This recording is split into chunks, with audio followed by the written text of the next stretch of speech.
It's not cancer. It's not heart disease. And it's not some freak accident. Most people over 60 are quietly being taken down by something far more subtle, something that looks completely normal. That's the terrifying part. What if the real danger isn't a sudden event, but a slow drift? A drift into routines that feel harmless but quietly shut down the systems meant to keep you alive. A drift into habits that rob you of movement, clarity, and connection, until one day, something breaks. Here's the hard truth. Thousands of older adults who seem perfectly fine at 65 never make it past 85. Not because of some giant tragedy, but because of 5 small, daily habits that chip away at health and independence like a hidden leak under the floorboards. These habits are shockingly common, and yet nobody talks about them. But today, we will. If you're over 60, or love someone who is, don't scroll away. The next 5 minutes could add not just years to your life, but life to your years. Hit that like button if you want the truth most won't say out loud. And subscribe, because this is better aging advice, and your best years don't have to be behind you. Ellard was 72 when his body gave him the kind of warning you don't walk away from unchanged. He'd spent most of his life blowing glass, hands steady, breath controlled, movements deliberate. His workshop behind the house in rural Ohio was his pride. Even in retirement, he found comfort in repetition, waking up at 6:30, oatmeal with a splash of milk, one newspaper crossword, and then straight into the garden or garage, depending on the weather. He wasn't reckless. He didn't drink, didn't smoke. He took pride in being low maintenance. In fact, the last time he'd seen a doctor was for a sprained wrist when he was 59. His logic? If nothing hurts, I'm fine. That spring morning, the soil was soft from last night's rain.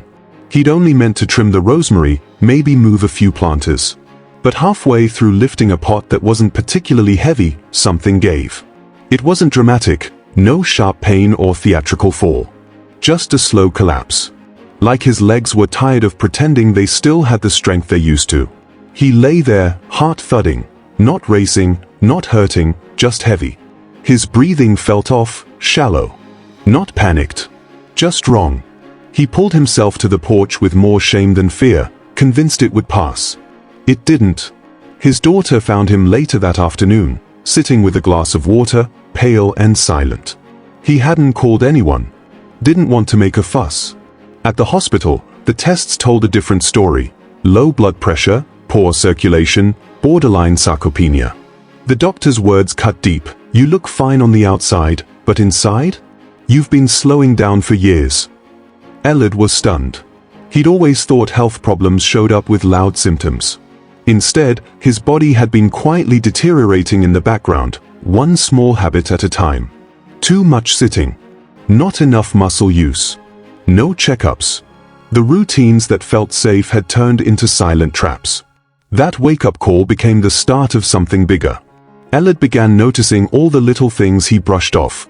The stiffness in his hips after breakfast, the 5 hours a day he spent in his recliner, the meals that never changed, the long stretches of silence with no one to talk to. That moment in the garden? It wasn't an accident. It was the breaking point of years of neglect. And the first deadly habit that nearly cost him his independence? It was hiding in plain sight. Let's talk about it.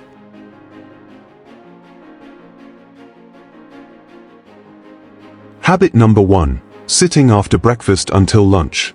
Ellard never thought twice about it. Every morning after breakfast, he'd settle into his worn recliner with a fresh cup of tea and the newspaper.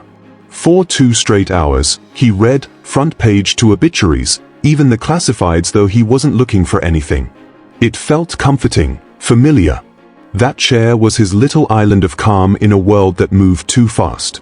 But what Ellard didn't realize was that his peaceful habit was setting off a quiet chain reaction inside his body every single day. You see, after we eat, our blood sugar naturally rises. For younger people with faster metabolisms and more muscle mass, the body can handle this rise with ease. But after 60, everything slows. Digestion takes longer. Glucose regulation gets sluggish. And the worst thing we can do after a meal is nothing. When we sit immediately after eating, especially for long periods, our muscles stay dormant. That means the sugar and fats from breakfast hang around in the bloodstream much longer, putting pressure on the heart and pancreas. Circulation slows. Inflammation subtly increases. And the mind? It starts to fog. Ellard began noticing little things. His legs would tingle after sitting too long. He'd reread the same sentence in the paper 3 times. Some mornings, he'd stand up and feel slightly dizzy, like the blood had forgotten how to move. But he brushed it off. Just getting older, he thought. The truth? It wasn't age. It was inactivity disguised as routine. That cozy recliner was turning into a slow trap. His body needed gentle movement, not stillness. And once he understood that, he made one small change that transformed everything. Instead of sitting after breakfast, Ellard started doing anything, for at least 10 to 15 minutes. Some mornings he wiped down the counters. Other days he walked the perimeter of his yard or did light stretches while standing near the sink. That small shift gave his blood a reason to flow, helped stabilize his energy, and even sharpened his thinking by mid-morning. It didn't require a gym or equipment, just a choice. Here's your challenge. Do you sit right after meals? Be honest. How long do you usually stay seated after breakfast? Let us know in the comments. You're not alone, and you're not stuck. Because the next habit? It's the one that shocked Ellard the most. It wasn't about food or movement. It was about the one thing we're taught to ignore, even when it's quietly begging for attention. Habit number 2, ignoring minor aches. Ellard's right hip had been whispering for months. It started as a small stiffness in the morning, the kind that faded after a hot shower and a few steps around the kitchen. He chalked it up to sleeping funny or just the weather. Nothing serious, he'd tell himself. Just part of getting older. But over time, that whisper got harder to ignore. The stiffness lingered longer. Turning too quickly made him wince. Walking uphill felt uneven, like one leg was slightly shorter. He adapted without thinking, favoring the left side, avoiding stairs when he could, holding onto furniture a bit more than he used to. Still, he never mentioned it. Why would he? It wasn't sharp pain. It didn't keep him from doing things, at least, not obviously. And besides, no one wants to be the person constantly talking about their aches. Then came the moment that shook him. He was walking down the back steps, just 2 of them, when his foot landed too far forward. His hip didn't respond the way it should have. It froze instead of stabilizing. In a flash, his body tilted. One hand grabbed the railing. The other dropped a basket of laundry. He didn't fall, not fully. But his heart was pounding. That's when it hit him. The ache wasn't just an inconvenience. It was a signal, a quiet red flag waving every day. For older adults, small aches often point to bigger issues underneath. Weakening joints, early-stage inflammation, subtle balance loss, or reduced muscle control. These things don't scream. They whisper.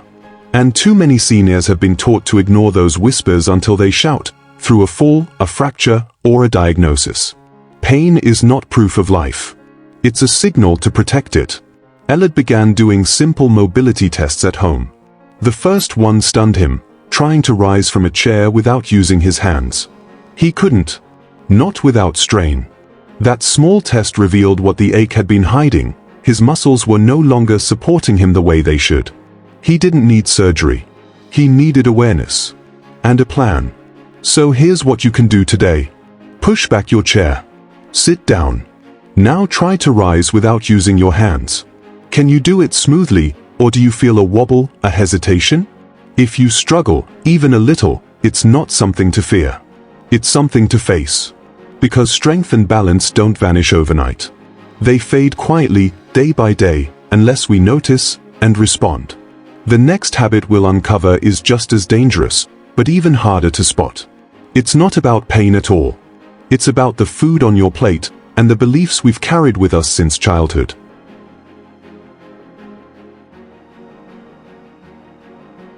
Habit number 3, eating like it's still 1975. Ellard's pantry hadn't changed much since 1975. White bread, canned tomato soup, a few boxes of instant mashed potatoes, and every night after dinner, without fail, a slice of store-bought pound cake or a scoop of vanilla ice cream. To him, It wasn't indulgence. It was comfort. Familiar. Affordable. "I've eaten like this my whole life, and I've done just fine," he'd say. And for decades, that was probably true.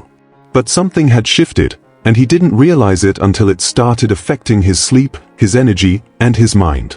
Around his 70s, Ellard began waking up at 3 a.m. for no reason. He'd toss, turn, and feel groggy in the morning. By lunchtime, he was sluggish. Words occasionally escaped him mid-sentence. His blood pressure crept up. Nothing dramatic, just small changes he blamed on getting older. But during a checkup, his first real one in years, the nurse gently asked about his diet. And when he rattled off his routine, she nodded slowly and said, "Ellard, your body isn't processing food the same way it used to. It's not about age, it's about what your body needs now." That hit him hard. Here's the truth, after 60, your metabolism slows down. Muscle mass decreases, digestion weakens, and your ability to regulate blood sugar becomes less efficient. That old-school diet, heavy in white carbs, canned sodium, and hidden sugars? It may have worked in your 30s, but now, it can quietly speed up brain aging, stress your heart, and wreak havoc on your sleep. Ellard didn't go on a diet. He made 3 easy swaps, and everything changed. 1. White bread sprouted grain bread. More fiber, fewer sugar spikes. He noticed less bloating within a week. 2. Canned soup, homemade broth-based veggie stew, batch-cooked and frozen. Way less sodium, way more nutrients. His blood pressure numbers began improving within a month. 3. Evening cake, Greek yogurt with berries and cinnamon. Still sweet, still satisfying, but packed with protein, probiotics, and natural antioxidants.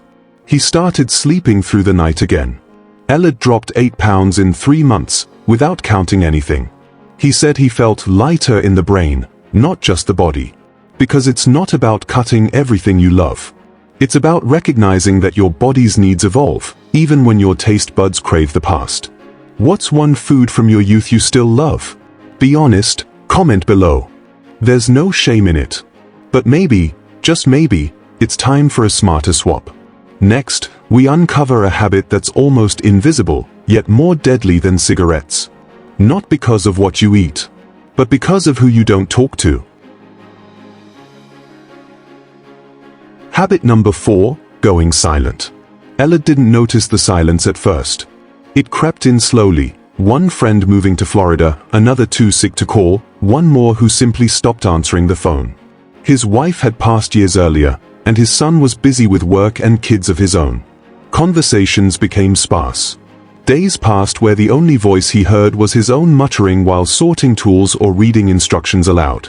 He wasn't trying to isolate. It just happened.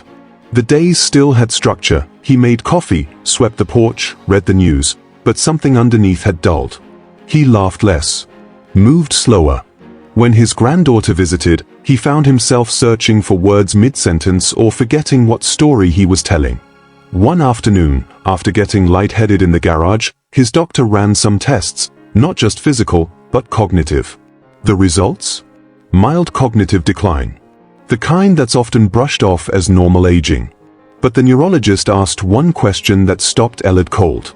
How often do you talk to someone, really talk, not just polite small talk? He couldn't remember.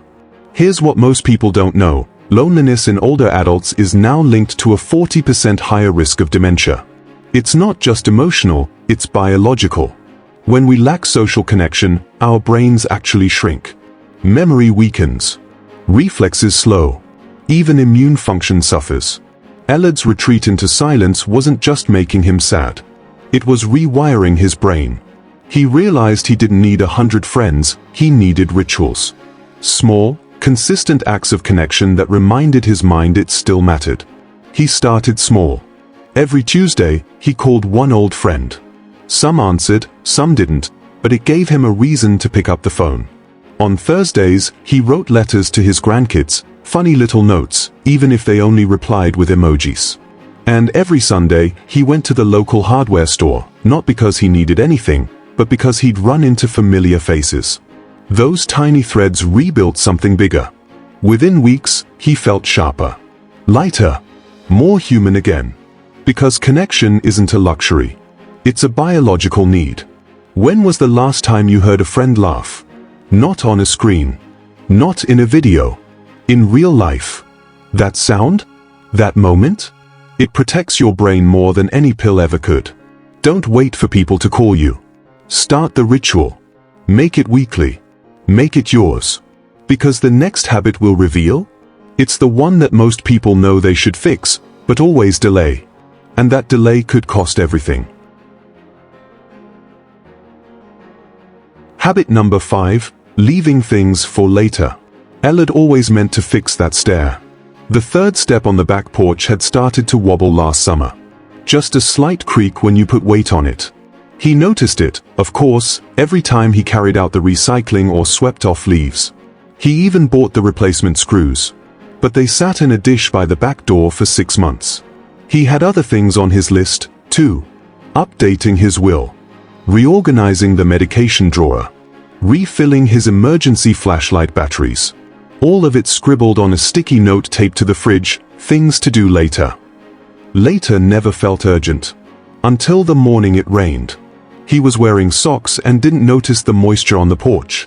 One foot landed on that same third step, and the board shifted under him. His balance gave out. He landed hard, elbow first, bruised, shaken, and suddenly, terrifyingly aware of how fast later can turn into too late. Luckily, it wasn't worse. No fracture. No head injury. But the damage went deeper than the bruise. That fall broke Ellard's illusion of control. He realized the truth. The things we postpone don't stay still, they grow sharper with time. And for many older adults, this is the most dangerous habit of all. Not because it's loud or obvious, but because it hides behind good intentions. We all mean to get to it. We think we'll handle it next week. But as weeks pile up, so do risks. That cluttered medicine drawer you've been meaning to sort? It only takes one mix-up. That missing railing you'll fix after the holidays? One misstep in the dark can steal months of independence. That emergency contact list you haven't updated? It matters most when you can't speak for yourself. The danger of delay is not just inconvenience, it's vulnerability. So what did Ellard do next? He created something he calls the 3-item rule. Every Sunday, he writes down 3 simple safety tasks for the week. Not 10. Not 20. Just 3. Sometimes it's as small as checking the flashlight batteries or shredding old paperwork.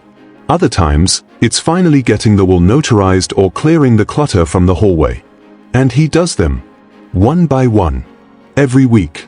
Over time, his house felt less like a minefield and more like a sanctuary. That quiet sense of readiness gave him confidence again. Now it's your turn. What's one task you've been putting off? Be honest, and write it in the comments as a promise to your future self. Not tomorrow. Not later. Now. Because the people who make it to 85 and beyond, they don't leave the important stuff for someday. They make someday today. And now that you've seen Ellard's 5 deadly habits, wait until you see the transformation that happens when just one of them changes. Ellard stood in front of the bathroom mirror one morning, not because he was checking for wrinkles or trimming his beard, but because something felt different. He didn't look younger. The crow's feet were still there. The gray hadn't faded. But his posture? It had shifted. His eyes seemed clearer, his jaw a little more relaxed. There was a steadiness in his breath. It had been 6 months since the fall. 6 months since that quiet collapse in the garden reminded him that time isn't something you manage, it's something you either respect or lose. But he had done something many people don't. He listened. He'd stopped sitting for hours after breakfast. Now he stretched, washed a few dishes, or took a 10-minute walk around the yard. He paid attention to the ache in his hip. No more dismissing it as just age. He stretched daily, checked his strength weekly, and slowly regained confidence on stairs. He swapped his comfort foods for smarter choices. No dramatic diets, just changes that helped him feel lighter and think more clearly. He reconnected. Called one friend a week. Wrote to his granddaughter. Even invited his neighbor over for coffee, something he hadn't done in years. And those nagging someday tasks? They were no longer waiting in limbo. Bit by bit, the list on his fridge shrank. That morning, looking into the mirror, Ellard realized something powerful. He hadn't turned back time. He'd started honoring it. His home didn't just feel safer, it felt calmer. The cluttered spaces had cleared, both in the rooms and in his mind.